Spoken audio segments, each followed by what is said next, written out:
Korea for centuries was united, and of course after World War II it became divided.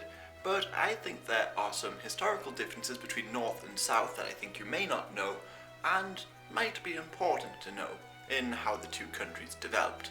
So, to start off, during Japanese occupation, Japan built most of their factories and heavy industry in the north. That's because they just had more resources and a smaller population.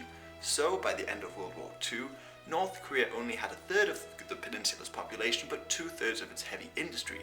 But most businesses, banks, etc. were built in Seoul in South Korea.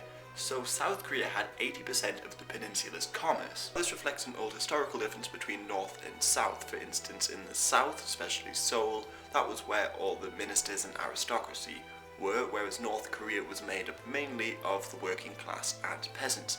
But anyway, going further back in time, long before the Joseon dynasty was created, Korea was often divided, not always between two states, but more often than not, Pyongyang and Seoul lay within separate states. For instance, from the 1st century BC to the 7th century AD, the north of Korea and Manchuria was part of a state called Goguryeo. Now, as a brief side note, this state has been subject to a lot of debate over the centuries between Koreans and Chinese. For instance, to summarize it briefly, Chinese will say that this state proves that Koreans are descendants of Chinese, whereas Koreans have argued that they had claims in Manchuria because of this.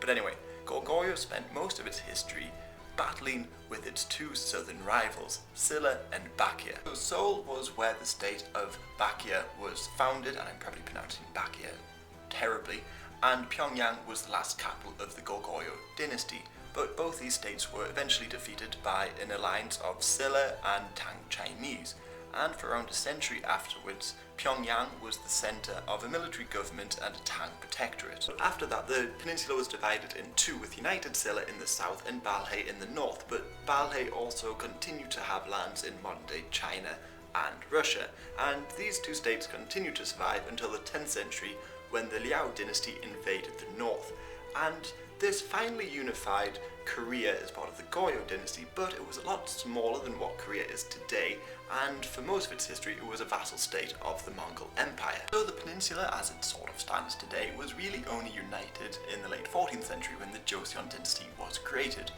But there were brief moments of time that Pyongyang and Seoul lay within different hands. For instance, during the Japanese invasion of Korea in the late 16th century, there was a stalemate, and during this time, Pyongyang lay within Korean and Chinese hands, whereas Seoul lay within Japanese hands.